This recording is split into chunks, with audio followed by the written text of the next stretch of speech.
kabiri nyiga star 297 star 8 hash nyiga oba eno ye kodi yoka ekufuna omuwanguzi leero ngambye kusirinje 12 zokka kasita zibanga ziri ku Airtel Money yo ulioko wangula omuliri gw'ensimbi wano ku Point FM radio binge kutusibwako PM Gaming erange lungamizibwa Rotaries and Gaming Board of Uganda radio bingo tezalibo buli wansi wa myaka 18 ekola n'obukwakulizo bigobererwa fenna tuli bawanguzi nokirawo ne radio bingo obukago bwensi wakati bwasigala mu kulima kati beero omulimi atambula n'omutindo nga weekwata Kembende Farm Supply bano alina ensigo z'ebirime ezitamala galumbibwa biwuka ng'ensigo z'akasooli ebinyeebwa ebijanjaalo ennyaanya kabeji n'ebirime ebirala byonna balina ebikozesebwa mu nnimiro oba biyite garden tools ng'enkumbi ejjambiya enso gumboots balina bombe ezifuuyira omuddo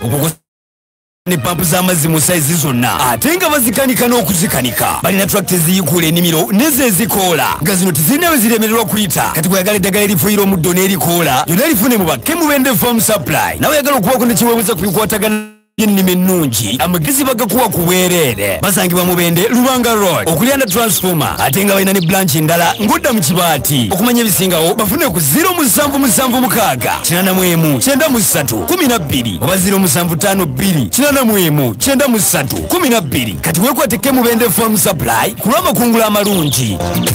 basinzira amajali eyo namisobwa aveera bakamanyi kano kamagala ononya fainako okoye bistrosi okoye bichimbu wenyweleka remote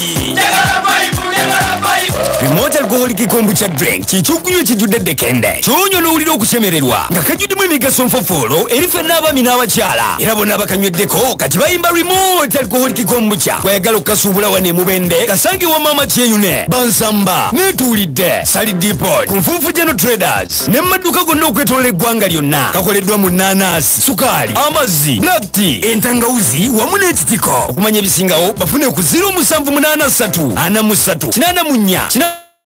mukaga 0783 remote alcoholic kombucha drink kakolebwa Monday Joy Establishment Limited era nga kakakasibwa ekitongole ekivunanyizibwa kulondoola omutindo gw'ebintu mu ggwanga ekya UNDA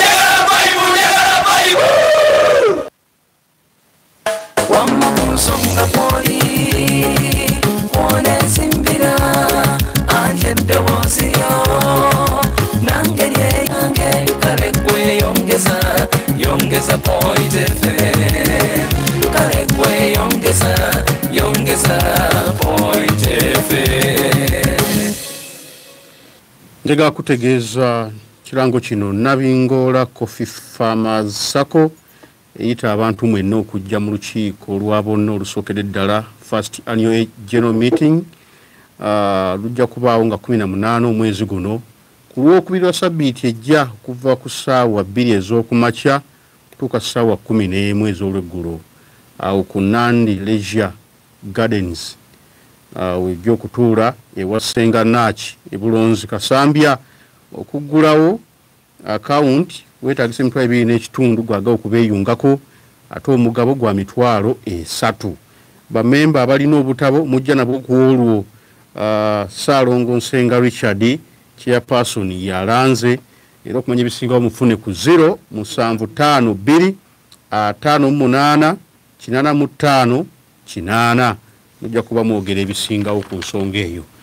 Mukulu Peter Baleke Kayiira Ssebo sanso okulaba njagala otandikiraawo obudde bw'ombusumuludde. Webale nnyo Ssebo okutukubiriza nawe webale nnyo okubanga lina ekigere ekijja mu ngatto ya Mukamawo awo nno mwatendekanga ba people ba people mwatendekanga ba people mbalamusako nnyumba nemwe nejje muli ate mneyongedde okubaagala ne mukulu mumuza ngenzeeko naye kwembadde nsibidde olukubo obwedda ate ekirungi ky'emusabu gyawadde alabikanga mwangu wa kwogereza ojja kumulumba Kasambya atuyambeko saidi z'ekigambo eyo batuteganya oyo mu people yennyini awedde emirimu. Emboozi yaffe lwayo gisimbudde Kawempe. Kawempe tuli ku kalulu nali nagambadde abantu